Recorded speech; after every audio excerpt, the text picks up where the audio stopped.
할렐루야. 네, 인사하십니다. 오늘도 은혜 받고 행복하세요.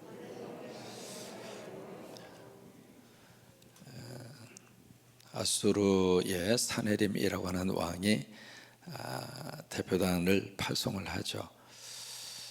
이제 유대의 이쪽에 남쪽의 유다에서도 세 사람이 협상 테이블에 앉습니다.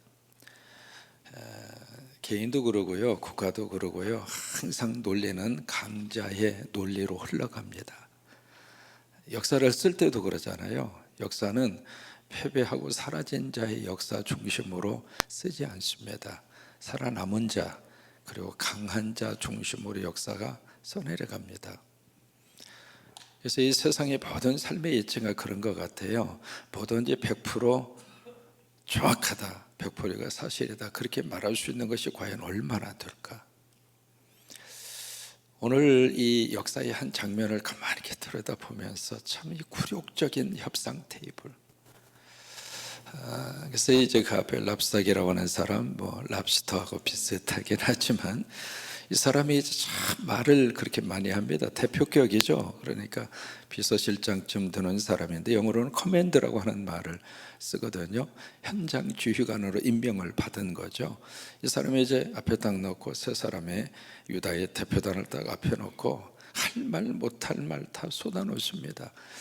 그 가운데 가장 자존심 상하고 속을 뒤집어 엎는 말이, 너희가 믿는 그 하나님이 있잖아, 그 하나님의 뜻으로 우리가 여기 와서 당신의 나라 지금 치려고 하는 거야. 그 말을 들을 때 이 유다의 이 대표단들은 속으로 어떤 마음이 들었을까? 우리가 신앙생활하고 교회 생활하고 그리고 크리스찬으로 살아가는데 어떤 사람이 우리에게 딱 해서 하는 말이, 당신이 믿는 예수님이 나를 시켜서 당신한테 이렇게 하라고 그래서, 그런 말 들으면 우리 속이 어떨 것 같아요? 그러니까 우리 안에는 내가 믿는 하나님, 그 하나님을 누가 막 욕을 하고, 내가 나가는 교회를 갖다가 막 짓밟고 그러면 가만히 옆에서 희죽희죽 웃으면서 가만히 있는 게 정상입니까? 아니면 속에서 불불 끓어오르는 게 정상입니까? 그게 정상이죠. 이게 지금 유다 이 대표단 세 사람도 똑같아요. 그래서 뭐라고 이야기하느냐면 오늘 26절에 그렇게 요구를 합니다. 뭐라면, 당신 말하는 말 내가 다 알겠습니다. 한 가지 부탁하겠는데 아람 말로, 당신네 나라 말로, 왜? 우리가 당신네 나라 말을 알아들으니까 당신네 말 아람어로 말을 하고, 여기 유다의 백성들, 내 백성들이 알아들을 수 있는 히브리어나 그 언어로는 이야기하지 마시오. 그렇게 이제 청을 해요. 뭐냐면 지금 이 상황 속에서 우리나라 왕의 체면 좀 살려주시오, 그 말이에요. 이제 그런 부탁을 해요. 이 협상 테이블에 앉은 이 아수르 이 세 사람에게, 제발 우리 상황이 참 지금 코너에 몰린 상황이어서 당신들이 이런 협박을 받고 굴욕적인 외교 협상 테이블에 앉긴 했지만 제발 우리나라 왕의 체면 좀 살려주시오, 그렇게 부탁을 해요. 그 말을 들은 이 랍사게가 뭐라고 이야기하느냐면 27절입니다. 뭐라고 이야기하느냐면, 내 주께서 당신네 주, 거기에 두 번째 내 주는 바로 유다의 왕입니다. 히스기야예요. 그 왕과 그 다음에 너에게만, 내게만, 그 협상 테이블에 앉은 세 사람이에요. 그 사람들에게만 이 말을 하라고 나를 보낸 것이 아니다. 성 위에 앉은 사람들, 유다의 백성들이죠. 그 사람들도 당신들과 함께, 그 다음에 참 기가 막힌 말을 여기서 쓰고 있습니다. 참 치욕적인 언사죠. 뭐냐면 그들도 자기의 뭘 먹게 해요? 대변이라고 되어 있습니다만은 좀 발음하기가 뭐한 거죠. 그걸 이 사네림 왕의 그것을 먹게 하고, 그리고 사네림 왕의 소변을 마시게 하는 것이 아니냐. 치욕적인 언사를 여기서 쓰고 있는 겁니다. 이게 약자편이었으면은요, 이게 국제적인 관계 속에서 힘이 밀리면 당하는 거예요. 우크라이나로 하는 이 나라가 지금 전 세계 보는 앞에서 우리가 누구한테 물어보아도 누가 먼저 공격했습니까? 러시아잖아요. 누가 보아도 그런 상황 속인데 이게 우크라이나에서 러시아 쪽으로 뭐라도 빵 하고 날아가면 난리 북새통을 도는 거예요. 무슨 국제법을 이야기하고 뭘 이야기하고. 지금 러시아가 전 세계 비난을 그렇게 받으면서도 이 전쟁을 계속 끌고 가요. 왜 그럴까요? 힘이 있으니까. 그 힘이 그들에게 있어서는 뭐냐면 핵이에요. 핵. 그런 것처럼 이 세상은 그런 논리로 계속 그렇게 굴러가는데 고대 사회도 똑같은 거예요. 여기서 지옥적인 언사까지 쓰면서 랍사게가 그렇게 이야기하는데 28절에 하지 말라고 하는 유다 말로 그것도 크게 소리를 지르면서 뭐라고 이야기를 했냐면 대왕 아수르 왕의 말을 들으라. 심리전이죠. 지금 심리전을 지금 쭉 펴면서 몇 가지로 이야기하냐면 세 가지로 이야기를 해요. 첫째로 히스기야 당신 내 왕이 하는 말 당신들 듣지 말아라. 그 이제 첫 번째 심리전에서 쓰고 있는 말이거든요. 여기 듣지 말라라고 하는 말을 세 번 반복을 해요. 30절에서도 듣지 말라 그렇게 이야기하고 31절에서도 히스기야 말을 듣지 말라. 그 다음에 32절 그 부분에서도 히스기야에게 듣지 말라. 세 번씩이나 당신 내 왕이 하는 말 절대로 듣지 말아라. 그게 첫 번째 랍사게가 하고 있는 말입니다. 두 번째는 당신들이 만약에 당신 내 유다의 백성들이 빨리 분위기를 파악하고 항복을 하면 당신들 잘 먹고 잘 살게 해줄게. 그게 두 번째 이제 랍사게가 하고 있는 말입니다.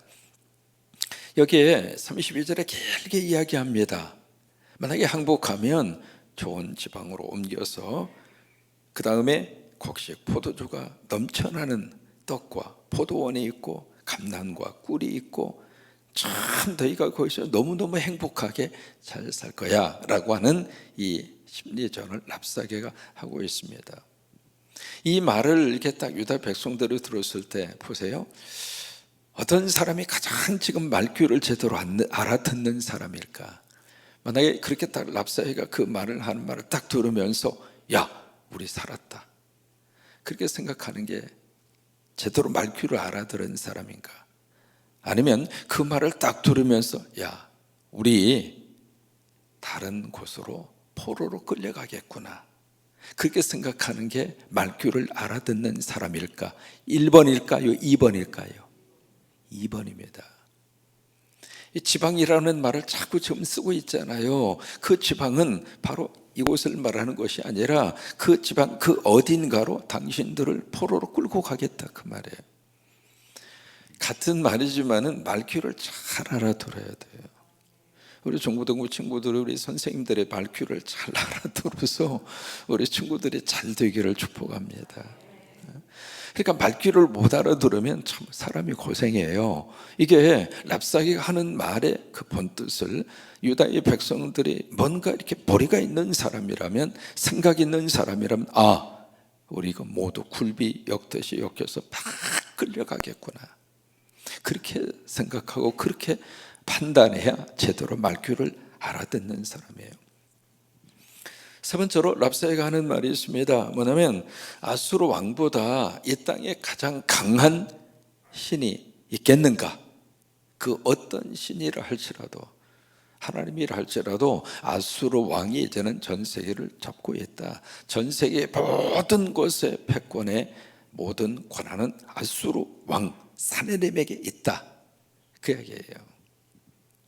그러면서 그 다음에 여기에 몇 가지 그 도시가 쭉 그렇게 소개가 됩니다. 34절에 거기 이제 5가지 도시 이름이 나오거든요. 하맛, 아르밧, 스발와임, 헤나, 아와. 뭐 발음하기도 힘든 도시 이름들이 쭉 그렇게 기록이 되어 있는데 이 도시들의 특징이 바로 뭐냐면 아수르가 점령한 도시예요. 봐라 이렇게 지금 많은 곳을 지금 아수르 왕 사네립이 점령하지 않았느냐. 당신네 예루살렘 이건 식은 죽 먹기야. 그러니 빨리 항복하라 그 말이에요. 이 말을 이제 백성들, 유다의 백성들이 다 듣는 곳에서 지금 뭐 큰 소리로 지금 랍사게가 그렇게 외친 겁니다. 자, 그러면 이 상황 속에서 36절입니다. 36절 같이 한번 읽겠습니다. 그러나 백성이 잠잠하고 한마디도 그에게 대답하지 아니하니 이는 왕이 명령하여 대답하지 말라 하였음이더라. 이 상황 속에서 유다의 백성들 입장에서는 감정이 상할까요? 아니면 감정이 상하지 않을까요? 속에서 뒤집어지죠. 사람이 감정이 상하면 흥분하게 돼 있어요. 흥분하게 되면 입이 열릴까요? 안 열릴까요? 말하게 돼 있습니다. 이 상황 속에서 히스기야 왕이 유다의 백성들에게 어떤 말을 하더라도 감정적으로 대꾸하지 말아라. 여러분, 감정이라고 하는 것은 올라가기도 하고 내려가기도 하잖아요. 이 감정은 조석지변입니다. 감정에 의해서 우리가 모든 행동을 하기 시작하면 참 묘하게도 지나놓고 나면 내가 왜 그때 그랬지? 그게 거의 대부분이에요.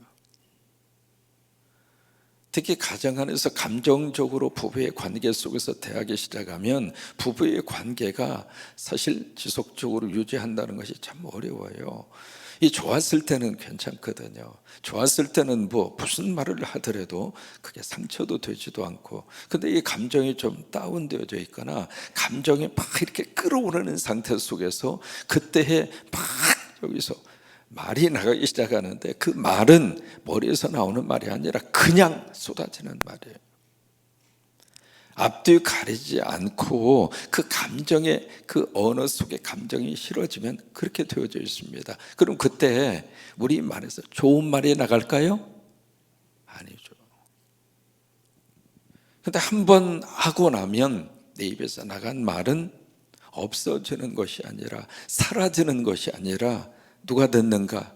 하나님이 들으시고 마귀와 사탄이 듣고 내가 듣고 상대가 듣는 거예요. 이 상황 속에서 이 히스기야 왕은 백성들에게 사내림의 이 랍사게가 무슨 말을 하더라도 대꾸하지 말아라. 왜 이 명령을 히스기야 왕이 했을까? 또 하나, 이 명령을 듣고 유다의 백성들이 조용합니다. 대꾸하지 않아요. 여러분, 그 상황에서 가장 어색하고 머쓱한 사람은 누구일까요?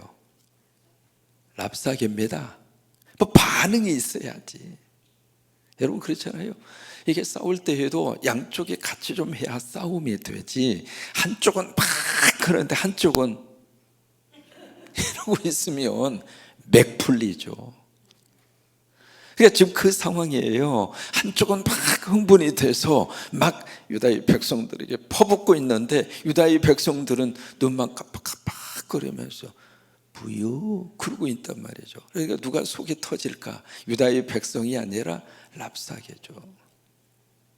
두 번째로, 이 히스기야 왕은 백성들에게 대꾸하지 말라. 왜 그랬을까? 지금 히스기야 왕은 우리가 상대할 사람은 저 랍사게가 아니다. 우리가 상대할 분은 누구인가? 하나님이다. 이게 이제 히스기야가 가지고 있었던 그의 믿음 안에서 나오는 아름다운 신앙의 태도입니다. 우리가 늘 사람 관계 속에서 살고 있지만 어느 때는요, 그 사람 속에 역사하는 악한 영이 나를 막 공격할 때가 있거든요. 그러면 우리가 상대할 것은 그 사람 속에서 지금 막 그를 부추겨서 나에게 엉뚱하게, 그리고 나를 시험 들게, 그리고 나의 속을 막 뒤집어 엎는 그것을 시키고 있는 악한 영.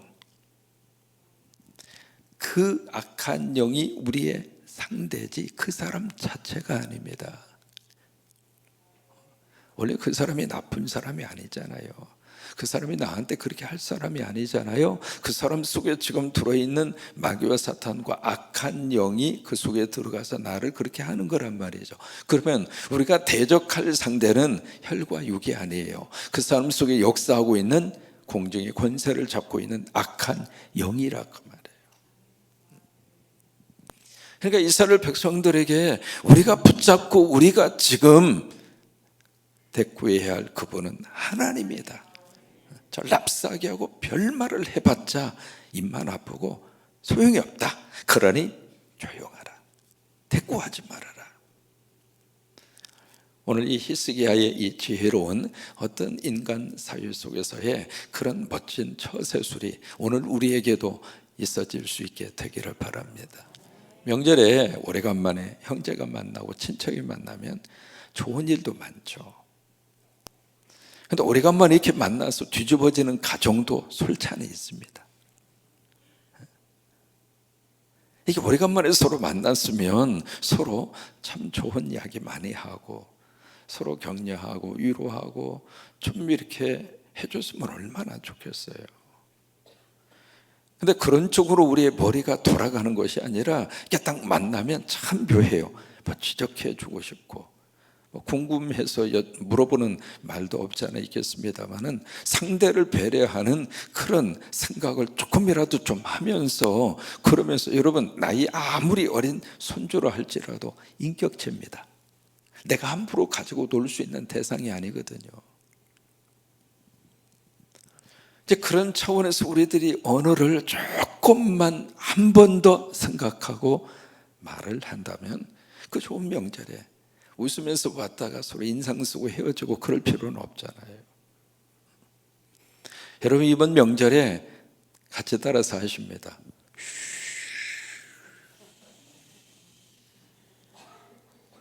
이야기하지 마세요. 아셨죠? 이야기하지 마. 차라리 말 안 하고 웃는 게 100번 나아요. 괜히 말했다가 내가 얻어먹지도 못하고 괜히 말했다가 세뱃돈 주려다가 세뱃돈 들어가 버리고 괜히 말했다가 평소에 그래도 원만한 관계 속에 있었는데 틀어주고 그럴 필요 없잖아요. 아무 말도 하지 말라 그 말이에요. 특히 속상했을 때, 특히 감정이 상했을 때는 더 그래요. 가까운 사이일수록 이 말이 내 귓전을 울리고 끝나는 말도 있습니다만은 가까운 사이일수록 가까운 사람이 한 그 말이 가슴에 오래 남는 말이 한두 마디가 있어요.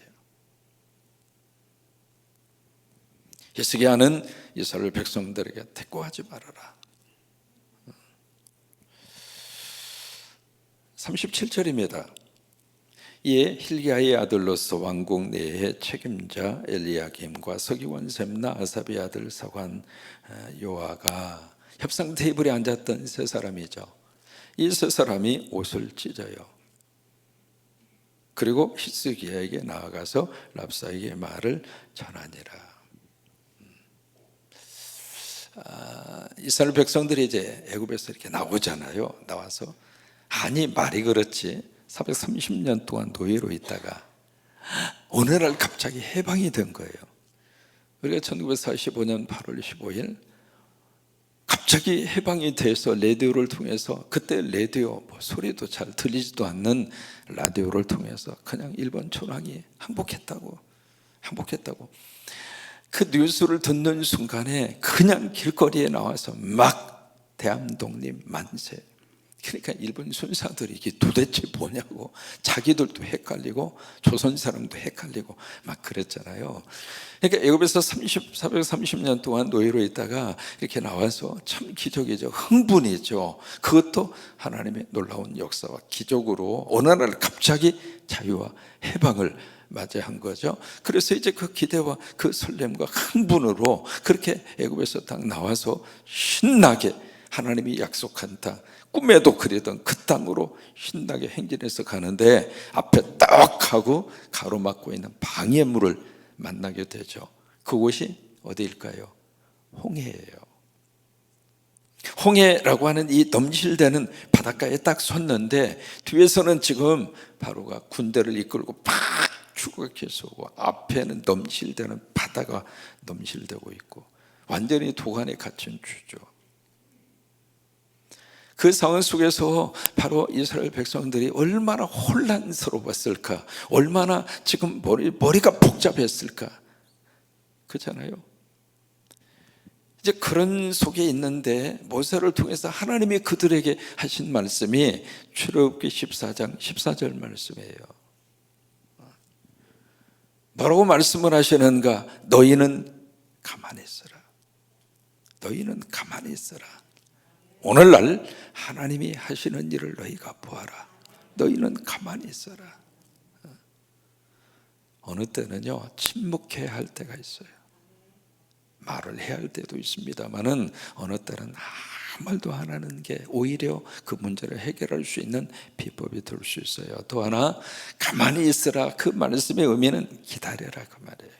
뭘 기다릴까? 빠져 죽을 때를 기다려라? 아니에요. 급박한 그 상황 속에서 하나님이 너희와 함께 하실 것이고, 하나님이 너희 도와주실 것이고, 하나님이 개입해서 들어오실 그때까지 너희는 가만히 있어라. 기다려라 그 말이에요. 여러분, 기다림 속에는 뭐가 있는가? 희망이 있습니다. 희망이 있는 사람만이 기다릴 수 있습니다. 우리가 기도하고 기다리죠. 그 기도가 응답되리라고 믿으니까, 그 기도가 희망으로 결과로 나타나리라고 우리가 믿으니까 기도하고 기다리는 거예요. 우리 중고등부 교사 선생님들이 참 교회 학교에서 애쓰고 쓰고 해줘서 너무너무 감사하죠. 우리 중고등부 친구들 말 그대로 틴에이저, 집에서도 말을 안 듣는데 교회 오면 얼마나 말을 잘 들을까. 다 부모님들이 또 착각하잖아요. 내 자식은 아유 주여, 그런 아이들을 우리 선생님들이 품고 그냥 어떻게 해서든지 이 아이들이 은혜 받고 하나님의 말씀으로 잘 양육되도록 이렇게 애써주고 수고해 주시고 땡큐 소 마치. 참 감사해요. 고마워요. 아이들이 중고등부 수련회 간다고 그러니까 그 다음날 일 다 마치시고 그러면서 저녁에라도 가서 우리 아이들 얼굴 보고 싶다고. 그래서 5분이 그 저녁에 그래서 갔다가 몇 시에 오세요 그랬더니 뭐 한 새벽 2시에 나온다. 2시에 오긴 왔습니까? 집에는 들어가셨어요? 확인이 됐구만. 그렇게 해서 이제 떠나는 모습 보면서 참 고맙더라고요. 누가 그렇게 합니까? 우리 선생님들이 그렇게 할 수 있는 이유는 희망이 있으니까. 희망이 있으니까, 그죠? 희망이 있으니까 그런 거예요. 우리가 기다린다고 하는 것은 희망을 내포하는 거예요. 우리 설날이 되면 혹시 기억하시나요? 모르겠어요. 저하고 비슷한 세대를 살았던 분들은 기억할 겁니다. 설날이 되면 뭘 손꼽아 기다리는가? 까까옷. 옛날에 설빔이라고 그랬죠. 설빔. 그거요 전부 다 바느질을 해서 때때옷, 색동옷. 그때 위에는 새 옷을 입을 수 있는 기회가 없으니까 장에 가서 뭔가 이렇게 옷을 사다가 옷장에 딱 넣으면은요 그거요 키도 닿지도 않는데 벽에 놓고 이불 놓고 까끔발이 해가지고 이렇게 올라가서 이거 이 옷 내 옷인데 이건 내 새 옷인데 설날 아침에 입잖아요. 그러면 꺼내서 이 옷 내가 설날이 되면 입을 수 있는데 도로 집어넣고 몰래 보다가 들키면 저놈의 자식 옷 전부 다 망가뜨린다고, 더럽힌다고, 쥐어지게 얻어 터지고, 그러면서도 그 옷을 보면서 설날 아침이 되면 내가 이 옷을 입는데 기다리잖아요. 설날에 돼서 입었습니다. 세상에 밖에 가서 친구에게 자랑하고 싶어서. 기다림은 희망입니다. 특별히 믿음 안에서 기다리는 사람은 희망이 있습니다. 기다림 중에 최고의 기다림이 무엇일까? 이 땅에 다시 오실 예수 그리스도, 그분을 기다립니다. 오늘 히스기야가 했던 이 말을 우리의 마음속에 한번 기억합니다. 왕이 명령하여 대답하지 말라 하였음이니라. 백성이 잠잠하고 한마디도 그에게 대답하지 아니했다. 이번 명절에 가능한 한 말씀하시고 싶어도 침묵하시고 그냥 꼭 하시고 싶은 말씀 있으면 그 말씀만 꼭 한번 해줘요. 나 너 때문에 감사하다. 나 너 때문에 고맙다. 나 너 때문에 사랑한다. 나 너 때문에 행복하다. 그 말씀만 꼭 하세요. 따라서 하십니다. 감사합니다. 고맙습니다. 사랑합니다. 행복합니다. 그 그 말하고 세뱃돈만 주고 끝내세요. 다른 거 하지 마시고. 아셨죠? 부탁합니다.